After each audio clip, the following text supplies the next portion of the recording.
Selamat pagi Bapak Ibu Saudara yang dikasihi dalam Tuhan Yesus.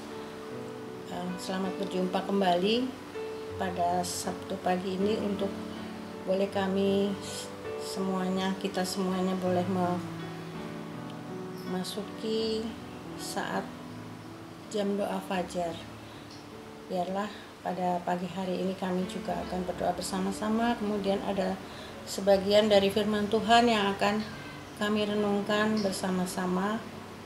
Biarlah pagi hari ini kami juga boleh belajar bagaimana firman Tuhan selalu menyertai dan memimpin kehidupan kita sehari-hari. Dan pagi hari ini saya akan mengangkat sebagian dari Mazmur, yaitu judul renungannya adalah Sayap Fajar. Itu diambil dari Mazmur 139.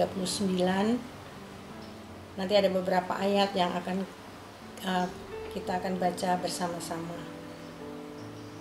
Biarlah ayat-ayat ini juga boleh menguatkan kita, boleh memberikan pengetahuan yang lebih dalam lagi bagaimana Raja Daud mengasihi, mengenali Allah Bapa yang di surga, dan dia sangat mengasihinya. Jadi mari kita akan memulainya. Mari kita akan berdoa. Bapa di surga, Bapa yang kami sembah dalam nama Yesus, pagi hari ini kami kembali bersama-sama dengan teman-teman kami seiman ya Tuhan dari Gereja Baptis Indonesia Depok untuk boleh duduk diam merenungkan firman Tuhan yang akan kami belajar bersama-sama pagi hari ini. Biarlah seorang tokoh, seorang raja yang mempunyai hati yang sangat memuliakan Tuhan, sangat mengindahkan dan sangat mengasihinya, yaitu Raja Daud, kami semuanya boleh belajar. Terima kasih Tuhan Yesus, hanya di dalam nama-Mu yang penuh kuasa kami berdoa dan mengucap syukur. Amin. Mazmur 139 itu adalah merupakan Mazmur dengan pasalnya nggak terlalu panjang, yaitu hanya 24 ayat, tetapi ini adalah merupakan Mazmur yang saya boleh bilang dia sangat kaya. Kenapa kaya? Karena ayat-ayat di dalamnya dipenuhi dengan kekaguman Daud akan Allah. Sangat luar biasa kekaguman Daud itu. Dia menggambarkan pribadi Allah dengan sangat detail, dengan sangat terperinci, dan ini semua membuktikan bahwa pemazmur Daud sangat mengenal Tuhan yang ia sembah. Jadi Mazmur 139 ini adalah gambaran kualitas hubungan yang sangat dekat antara Daud dengan Allah. Dan kekristenan selalu bicara tentang hubungan yang baik antara Tuhan dengan ciptaannya, kemudian juga hubungan baik antara manusia dengan manusia yang lainnya. Dan salah satu faktor agar sebuah hubungan itu berjalan baik atau akrab adalah pengenalan yang baik dari masing-masing pihak. Jadi hari ini kita akan belajar dari pemazmur Daud, di mana hampir di sepanjang hidupnya dia bermazmur bagi Tuhan, memainkan alat musik, kemudian sambil menggembalakan domba, dia juga menyanyikan puji-pujian bagi Tuhan. Itulah cara dia mengungkapkan kasihnya dan kekagumannya kepada Tuhan. Jadi kita akan baca bersama-sama dari Mazmur 139. Saya ambilkan dari ayat 1 dan 2, kemudian ayat 7 sampai 10 dan 23 sampai 24. Saya akan bacakan, kiranya Bapak Ibu Saudara juga boleh bersama-sama dengan saya untuk membacakannya. Ayat 1 dan 2, ayat 7 sampai 10, kemudian ayat 23 dan 24. Itulah yang dasari perenungan kita pada pagi hari ini. Ayat 1, Tuhan, Engkau menyelidiki dan mengenali aku. Ayat 2, Engkau mengetahui kalau aku duduk atau berdiri. Engkau mengerti pikiranku dari jauh. Ayat 7, kemana aku dapat pergi menjauhi roh-Mu? Kemana aku dapat lari dari hadapan-Mu? Ayat 8, jika aku mendaki ke langit, Engkau di sana. Jika aku menaruh tempat tidurku di dunia orang mati, di situ pun Engkau. Ayat 9 dan 10, jika aku terbang dengan sayap fajar dan membuat kediaman di ujung laut, juga di sana tangan-Mu akan menuntun aku, dan tangan kanan-Mu memegang aku. Ayat 23 dan 24, selidikilah aku ya Allah, dan kenalah hatiku. Ujilah aku dan kenalah pikiran-pikiranku. Lihatlah, apakah jalanku serong, dan tuntunlah aku di jalan yang kekal. Terpujilah Tuhan yang telah memberkati kita melalui pikiran Daud yang ada di Mazmur 139 yang akan kita belajar sama-sama pagi hari ini. Nomor 1, poin 1 yang akan kita belajar adalah di ayat 1 dan 2 tadi yang sudah kita baca bersama-sama. Tuhan sangat mengenali kita. Jadi Dia adalah Allah yang Maha Tahu. Dia tahu ketika kita duduk atau berdiri, bahkan mengerti pikiran kita, walaupun mungkin ada perkataan yang kita belum ucapkan, tapi Tuhan sudah mengetahuinya. Dan pengakuan Daud ini menandakan bahwa dia sungguh mengenali pribadi Tuhan. Biasanya ini terjadi pengenalan atau hubungan yang baik ini misalnya melalui pasangan suami istri, atau juga orang tua dan anak, atau hubungan pertemanan sekalipun. Saling mengenali karakter dan sifat, segala yang disukai, yang tidak disukai, atau dibenci oleh pasangan, atau saudara dan teman itu kita sudah mengenalinya. Kadang-kadang hanya dengan satu kalimat saja, atau dengan tatapan mata saja, kita bisa mengerti apa yang diinginkannya. Seperti saya dulu waktu kecil, kalau ibu saya sudah melihati saya, itu berarti ada sesuatu kesalahan yang saya perbuat, dan saya tahu itu, walaupun ibu saya tidak berkata apa-apa. Jadi inilah yang harus kita pelajari. Sudah seharusnya kita menyadari bahwa Allah yang kita sembah itu adalah Allah yang Maha Tahu. Di firman Tuhan tadi dikatakan, Dia tahu ketika kita duduk dan berdiri. Dia tahu ketika kita melakukan, bahkan memikirkan, bahkan baru merencanakan misalnya sesuatu yang jahat. Itu Allah juga mengetahuinya. Dan ini sebenarnya bisa menjadikan peringatan buat kita bahwa dimanapun kita berada, Allah kita adalah Allah yang Maha Tahu, sampai ke dalam relung hati kita yang paling dalam. Poin yang kedua yang kita akan pelajari melalui pemazmur Daud tadi, Tuhan adalah Tuhan yang Maha Hadir. Di ayat 7 sampai 10 tadi dikatakan, kemana aku dapat pergi menjauhi roh-Mu, kemana aku dapat lari dari hadapan-Mu. Jika aku mendaki ke langit, Engkau di sana.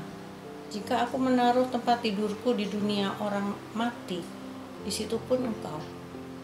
Jika aku terbang dengan sayap fajar dan membuat kediaman di ujung laut, di sana juga tangan-Mu akan menuntun aku, dan tangan kanan-Mu memegang aku. Daud adalah seorang raja besar yang kekuasaannya sangat besar, sangat berpengaruh. Pasti dia punya penasihat, pasti dia punya pengawal, tentara, dan angkatan perang yang dahsyat. Tapi dia mengaku bahwa dia tidak dapat lari dari hadapan Tuhan. Dia mau pergi ke langit, mau pergi ke dunia orang mati, ternyata pribadi Tuhan ada di sana, ada di mana-mana. Jadi Raja Daud menyamakan dirinya dengan seekor burung yang membentangkan sayapnya dengan sayap fajar. Saya membayangkan dia sebagai burung, kemudian membentangkan sayapnya, dan frasa fajar atau kata fajar itu adalah posisi yang terjadi hanya sebentar di ujung langit itu, hingga ketika dia akan hilang ketika matahari muncul di ufuk, yaitu ujung bumi paling jauh di sebelah timur. Sedangkan ujung laut atau ujung bumi adalah posisi paling jauh di sebelah barat. Jadi saya membayangkan seekor burung itu terbang dari ufuk timur sampai ke ujung laut dengan cepatnya dan dengan posisi yang sangat berjauhan sekali, tapi ternyata di sana Daud mengatakan, engkau ada di sana. Dan yang paling hebat lagi adalah dia ada di sana bukan untuk menghakimi atau memukul atau menyalahkan dosa kita atau apa, tapi ayat 10 berkata, dia ada di sana dan tanganmu akan menuntun aku dan tangan kananmu memegang aku. Rasa tangan kanan Tuhan itu adalah bicara tentang otoritas, tentang kuasa, tentang berkat, bahkan kemenangan, dan juga keselamatan. Saya mau ambil contoh beberapa dari Yesaya 41 ayat 10b berkata seperti ini, aku akan memegang engkau dengan tangan kananku yang membawa kemenangan. Juga beberapa kali kata tangan kanan Tuhan itu muncul di Mazmur yang lain, maksud saya bukan Mazmur 139. Jadi ayat 7 tadi berkata, kemana aku dapat lari dari hadapanmu, itu membuat saya jadi berpikir, mungkin saya juga pernah lari dari Tuhan, melakukan kesalahan dan tidak mau mengakuinya dan bersembunyi, seolah-olah saya tidak melakukannya.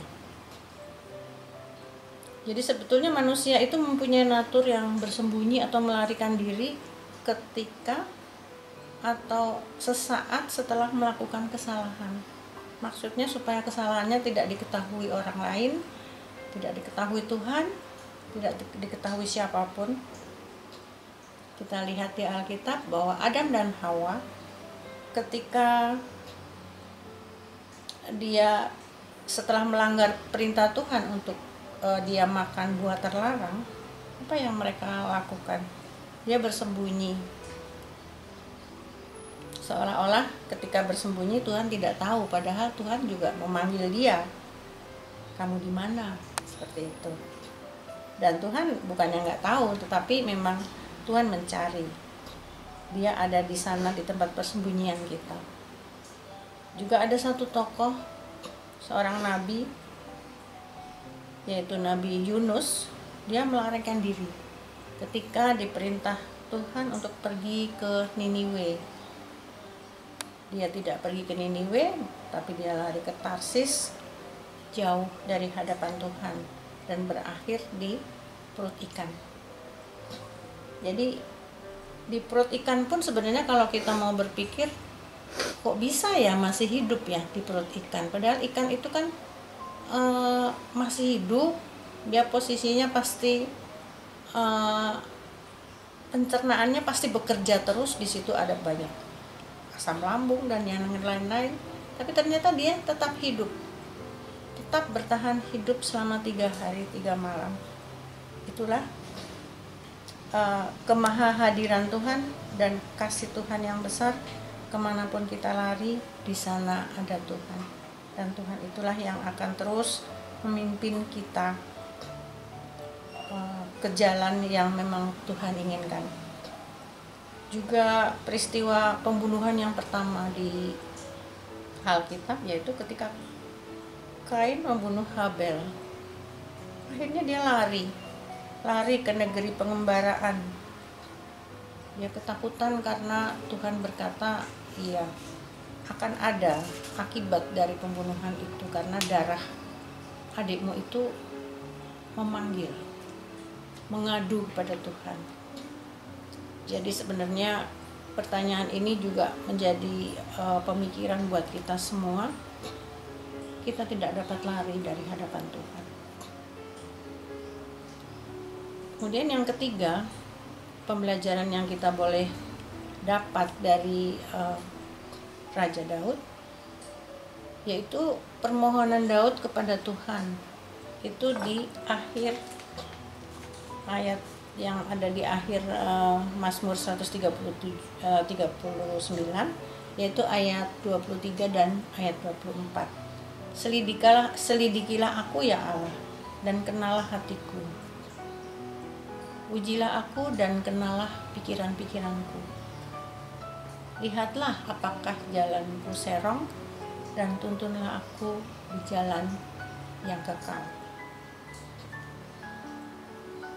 Jadi ini adalah merupakan satu permohonan kepada Tuhan. Dia memohon bimbingan, memohon pertolongan, bahkan sampai minta diuji dan dituntun menuju jalan yang kekal. Ini adalah kerendahan hati seorang Raja Daud. Dia raja yang berkuasa, raja yang besar, tapi dia tetap perlu pertolongan dan bimbingan dari Tuhan. Bahkan dia minta diuji dan dituntun menuju jalan yang kekal. Di sini kita semua belajar bahwa manusia lama kita itu selalu berbelok, selalu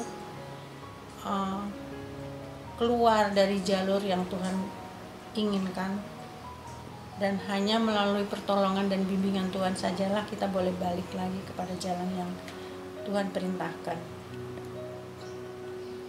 Biarlah melalui permohonan Daud kepada Tuhan, kita juga punya pemikiran yang seperti itu.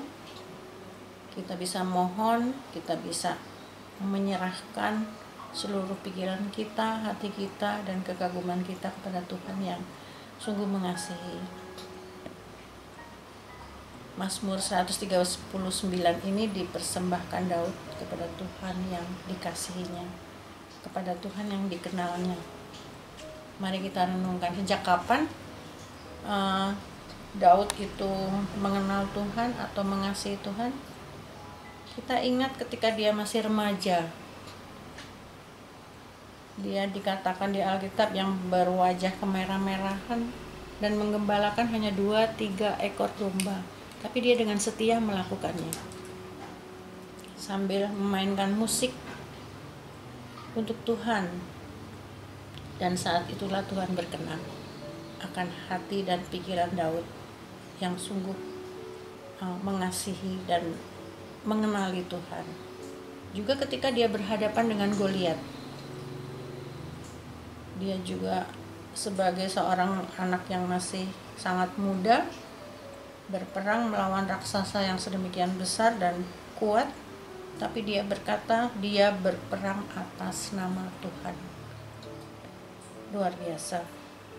Dan ketika dia melakukan dosa dan ditegur oleh seorang nabi dan menjalani hukuman Tuhan ketika anak pertamanya meninggal, dia mengakuinya.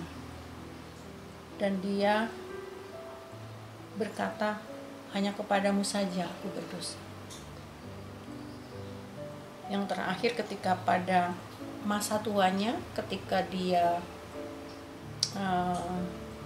sakit, tidak bisa bangun dari tempat tidurnya, dan oleh orang-orang yang ada di sekitarnya memberikan seorang perempuan muda untuk merawatnya, untuk ditaruh di atas tubuh dia, tapi dia tetap tidak mau menyentuh wanita muda itu. Demikianlah selintas dari kehidupan Daud yang dari muda ketika dia masih menjadi gembala domba sampai dia menjadi raja, sampai dia di akhir hidupnya dia memberitakan bahwa Tuhan itu baik, bahwa pertolongannya itu tidak akan pernah undur daripada dia. Dimanapun dia berlari atau dimanapun dia berada, Allah ada di sana. Selamat mengakui kedaulatan Tuhan. Selamat bermazmur seperti Raja Daud yang selalu mengucap syukur dan berterima kasih kepada Tuhan. Dan juga selamat hidup dalam keterbukaan di hadapan Tuhan. Tuhan Yesus memberkati. Amin.